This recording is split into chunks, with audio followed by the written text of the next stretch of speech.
चलिए बच्चों, तो अब हम कार्बन तथा यौगिक के अगली कड़ी की तरफ बढ़ते हैं। मान के चलिए कि हमारा चैप्टर ओवरऑल एंडिंग पॉइंट पर है, ख़त्म हो चुका है और हमारा जो कुछ कार्बनिक यौगिक है उनके रासायनिक गुणधर्म के बारे में कुछ हम जानते हैं। जैसे हम लोग एथेनॉल के पढ़ लेते हैं, एथेनॉल के रासायनिक गुणधर्म के बारे में, एथेनॉल के रासायनिक गुणधर्म के बारे में, या ऐसे एथेनॉल के गुणधर्म के बारे में पहले पढ़ते हैं। गुणधर्म में तो दो प्रकार का गुणधर्म हो गया, रासायनिक गुणधर्म, भौतिक गुणधर्म। दोनों गुणधर्म को हम लोग जान लेते हैं। जैसे कि हम इससे पहले लेक्चर में भी बता चुके हैं और बार बार इन चीज़ों का चर्चा हो चुका है कि अल्कोहल है का सदस्य का ये दूसरा समूह श्रेणी का जो दूसरा सदस्य हुआ, यानी अल्कोहल का, अल्कोहल श्रेणी के का सेकेंड सदस्य है, दूसरा सदस्य है। अल्कोहल का क्या होता था, समान सूत्र CnH2n+1OH होता था ना जी। अल्कोहल का दूसरा सदस्य का मतलब n का मान कितना रखे हैं, 2 रखिए जी।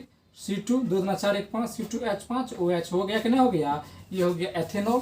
क्या हो गया, एथेनॉल। तो एथेनॉल यानी कि देखिए अल्कोहल जो है श्रेणी, उसका दूसरा सदस्य क्या है, अल्कोहल है। ये और सभी अल्कोहलों में से सबसे ज़्यादा इम्पोर्टेंट अल्कोहल है, क्योंकि ये एक अच्छा विलायक भी होता है।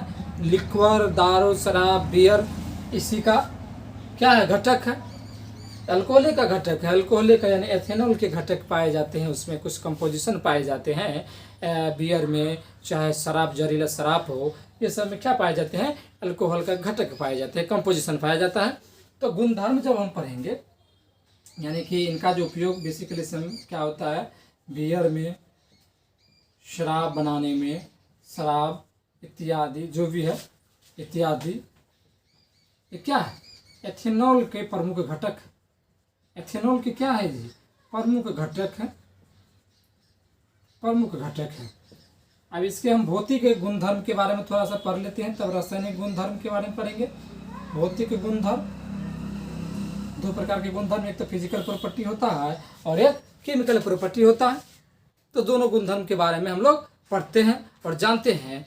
यह सामान्यतः क्या होता है, यह रंगहीन होता है, जिसे वाटर की हम चर्चा करते हैं। Water is a colourless liquid, यह भी एक वाटर की तरह बिहेव करता है। यह एक रंगहीन होता है, क्या होता है, रंगहीन होता है।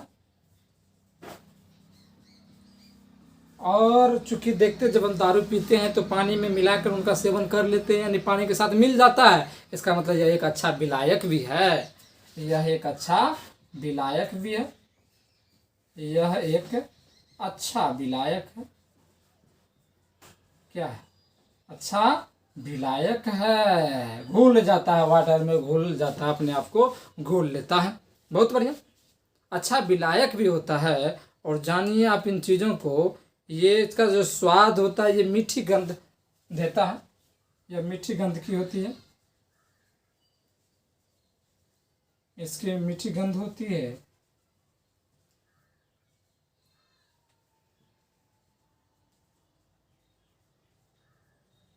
मीठी स्वाद में थोड़ा सा स्वीटनेस आता है। क्या आता है जी, स्वीटनेस आता है। इसका जो क्वथनांक है, जो बॉइलिंग पॉइंट है हमारा, वो कितना है, 351 केल्विन। कितना है इसका क्वथनांक, यानी जो हमारा बॉइलिंग पॉइंट है वो क्या है, 351 केल्विन।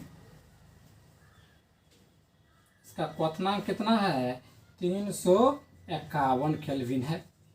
यानी कि बॉइलिंग पॉइंट, बॉयल करने में इसको 351 केल्विन टेम्परेचर लग जाता है। इस चीज़ों को आप लोग को देखना है। और चलिए इस सब चीज़ों को इस तरह से पढ़ते रहिए। और गलनांक की चर्चा कीजिएगा तो गलनांक इसका 156 केल्विन होता है।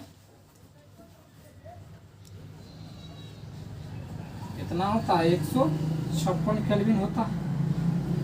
These all are the physical property of the ethanol। ये एथेनॉल के क्या है, भौतिक गुणधर्म है। अगर हम रासायनिक गुणधर्म के बारे में पढ़ते हैं तो ये उदासीन होता है। क्या होता है, एथेनॉल क्या होता है, उदासीन होता है। उदासीन का मतलब न्यूट्रल होता है, और न्यूट्रल जो चीज़ होता है उसका लिटमस पेपर पर कोई प्रभाव नहीं पड़ता है। यानी कि यह उदासीन होता है। क्या होता है जी, यह उदासीन होता है, यह उदासीन होता है, अर्थात लिटमस पत्र पर इसका कोई प्रभाव नहीं पड़ता है। अर्थात लिटमस पत्र पर लिटमस पत्र क्या है? एक सूचक है जिसके द्वारा अम्ल, क्षारक और लवण की पहचान की जाती है। क्या है? एक इंडिकेटर है through which we are able to किसके थ्रू, यानी लिटमस पेपर के थ्रू किसकी जांच की जा सकती है? एसिड, बेस और सॉल्ट की, अम्ल, क्षारक और लवण की जांच की जाती है लिटमस पत्र के द्वारा। लिटमस पत्र पर कोई प्रभाव नहीं पड़ता, कोई प्रभाव नहीं पड़ता। तो ये हमारा था क्या? एक कार्बनिक यौगिक, और इसका नाम क्या है? एथेनॉल। एथेनॉल का समान सूत्र CnH2n+1 OH, इसका जो है अल्कोहल श्रेणी का सेकेंड सदस्य है। फार्मूला आपको पता है। तो आप कभी सोचे हैं कि एथेनॉल जो हमारा बना होगा प्रयोगशाला में, यानी कि आपको लैब में किस प्रकार से बना होगा? तो इथाइल जो क्लोराइड होता है, यानी कि जिसको आप क्लोरोइथेन भी कह सकते हैं, उनका सोडियम हाइड्रोक्साइड के साथ जब गर्म करते हैं उनको, तो हमारा क्या बनता है? हमारा एथेनॉल बनता है प्रयोगशाला में। ये कैसे बना होगा? तो C2H5Cl, यानी कि इसका नाम क्या हो गया जी? इथाइल क्लोराइड का रिएक्शन जब हम करवाते हैं सोडियम हाइड्रोक्साइड के साथ, जब इसको गर्म करते हैं तो क्या बनता है? C2H5OH और NaCl क्या हो गया? बाहर।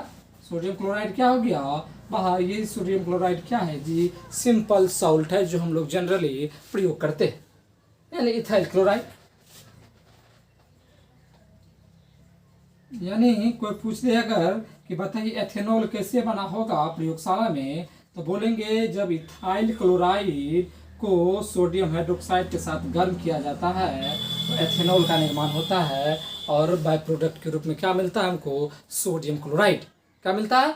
Sodium chloride, which is known as the simple salt, जिसको हम लोग सिंपल सॉल्ट भी कहते हैं। तो ये प्रयोगशाला में ऐसे बना होगा एथेनॉल कि एथेनॉल क्लोराइड का सोडियम हाइड्रोक्साइड के साथ हम लोग जब गर्म करते हैं तो एथेनॉल का निर्माण होता है।